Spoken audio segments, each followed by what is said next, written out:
আসসালামু আলাইকুম। আমরা আজ আলোচনা করছি বাংলা নাটক মুসাফিরের প্রথম পর্ব নিয়ে।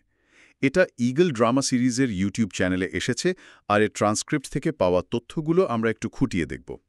নাটকের শুরুতেই আমরা দেখি মুসাফির নামে একজন লোক, সে একটা নতুন গ্রামে এসে পড়ছে, আর এসেই সেখানকার নানা ঘটনা কিছু বিবাদে জড়িয়ে যাচ্ছে। চলুন এই পর্বের ভেতরের বিষয়গুলো একটু বোঝার চেষ্টা করি।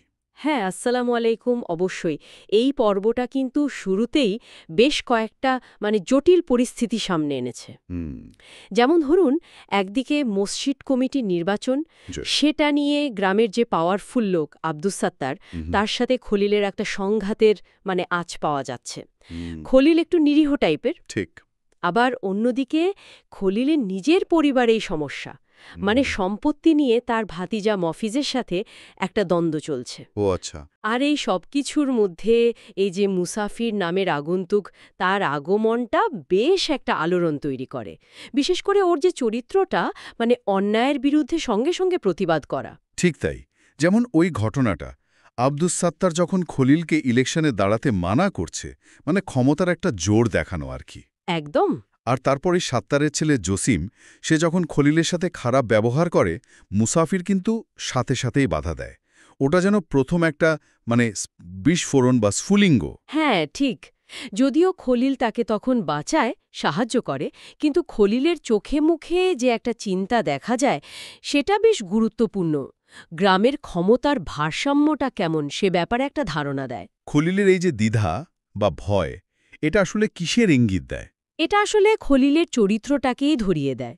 সে হয়তো সৎ, কিন্তু গ্রামের যে ক্ষমতাশালী লোক, তার বিরুদ্ধে সরাসরি দাঁড়ানোর সাহসটা তার একটু কম। সে আসলে সংঘাত এড়িয়ে চলতে চায়। বুঝতে পারছি। দেখুন, মুসাফিরকে সে যে আশ্রয় দিল, বাড়িতে নিয়ে এলো, এর মধ্যেও কিন্তু তার এই দোটানাটা কাজ করে। একদিকে মানবিকতা, কিন্তু অন্যদিকে সাত্তারের চোখে পড়ার ভয়। হ্যাঁ, আর ওই যে কাজের ব্যাপারটা, মুসাফিরকে কাজে রাখল, মাসে ৫,০০০ টাকা বেতন, কিন্তু মুসাফির শর্ত দিল নামাজের সময় ছুটি লাগবে। এই জায়গাটা খুব ইন্টারেস্টিং। একদিকে পেটের তাগিদ, কাজ দরকার, আর একদিকে নিজের ধর্মীয় বিশ্বাস, মূল্যবোধ। এই যে টানাপোড়েন, এটা কিন্তু গ্রামের সাধারণ মানুষের জীবনের একটা সত্যি ছবি। কিন্তু মুসাফিরের এই প্রতিবাদী ভাবটা তো থামছে না।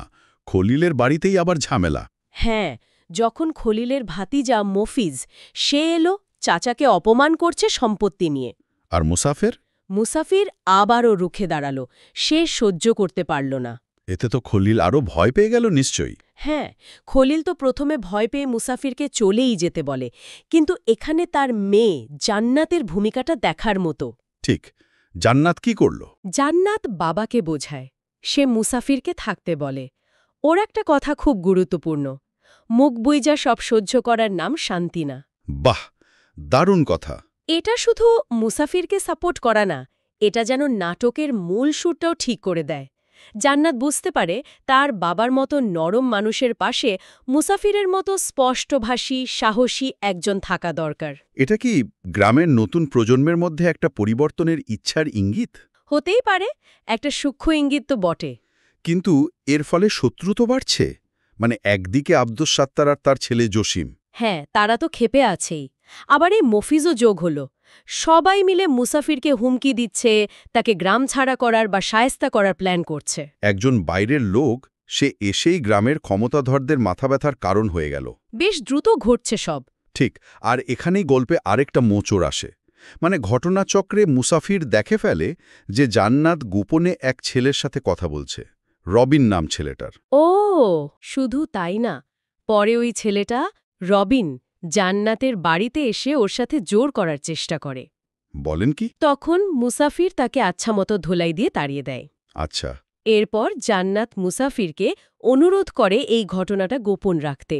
এটা তাদের মধ্যে একটা নতুন সম্পর্ক তৈরি করে, কিছুটা হয়তো জটিলও। এটা কি শুধু কৃতজ্ঞতা, নাকি অন্য কিছু? একটা প্রশ্ন তৈরি হলো পরের পর্বগুলোর জন্য। ঠিক। মুসাফিরের চরিত্রটাও কিন্তু বেশ ইন্টারেস্টিং। শুধু সাহসী বা প্রতিবাদী নয়। হ্যাঁ, সে ভালো রান্নাও করতে পারে। এটা খলিল আর জান্নাতকে বেশ অবাক করে। আর খুব ধার্মিক, ৫ ওয়াক্ত নামাজ পড়ে। এই যে সরলতা আর দৃঢ়তার একটা মিশেল, এটাই চরিত্রটাকে আকর্ষণীয় করেছে। একদম। যেমন ধরুন, ওই যে জসিমের বউ দীপু, সে আহত অবস্থায় রাস্তায় পড়েছিল। মুসাফির কিন্তু তাকে চেনেনি, না চিনেও তাকে সাহায্য করে বাড়ি পৌঁছে দেয়। হ্যাঁ, এটা একটা দারুণ মানবিক দিক। জসিম হয়তো এটা দেখে কিছুটা হলেও অবাক হয়েছে। হতে পারে, কারণ জসিম তো তাকে শত্রু ভাবছে, কিন্তু মুসাফির অচেনা ভেবেই সাহায্য করল। তাহলে বিভিন্ন চরিত্রের উদ্দেশ্যগুলো স্পষ্ট হয়ে আসছে। আব্দুস সাত্তার আর জসিম ক্ষমতা ধরে রাখতে চায়, মফিজ চায় সম্পত্তি। খলিল চায় শান্তিতে বাঁচতে, কিন্তু পরিস্থিতি তাকে সংঘাতের দিকে ঠেলছে। আর জান্নাত সেই শুরুতে একটু সন্দেহান ছিল মুসাফিরকে নিয়ে, কিন্তু এখন তার সাহস আর সততায় ভরসা পাচ্ছে। হ্যাঁ, এই চরিত্রগুলোর ইন্টারঅ্যাকশন, তাদের চাওয়া পাওয়া, ভয়, এগুলো মিলিয়েই গ্রামের ভেতরে ছবিটা ফুটে উঠছে। ঠিক।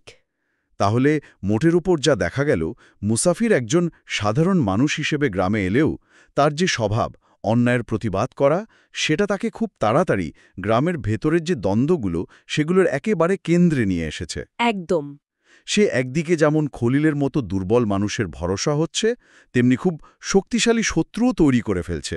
হ্যাঁ, এই পর্বটা গ্রামীণ ক্ষমতা, পারিবারিক সংঘাত, ন্যায় অন্যায় বোধ, বিশ্বাস, এই সব জটিল বিষয়গুলোকে একটা টানটান গল্পের মধ্যে নিয়ে এসেছে। মুসাফিরের চরিত্রটা দেখতে সরল মনে হলেও আসলে অনেক প্রশ্ন তৈরি করে। এখন প্রশ্ন হলো, এতগুলো শত্রু বানিয়ে ফেলার পর এই গ্রামে মুসাফিরের কি হবে? তার ভবিষ্যৎ কি? সেটাই, তার এই যে একরোখা প্রতিবাদী মনোভাব, এটা কি সংঘাত আরও বাড়াবে, নাকি এই সংঘাতের ভেতর দিয়েই কোনো সমাধানের পথ খুলবে? ভাবনার বিষয়। এই প্রশ্নগুলো হয়তো দর্শকদের ভাবার জন্যই রেখে দেওয়া হয়েছে এই প্রথম পর্বে। দেখা যাক পরের পর্বগুলো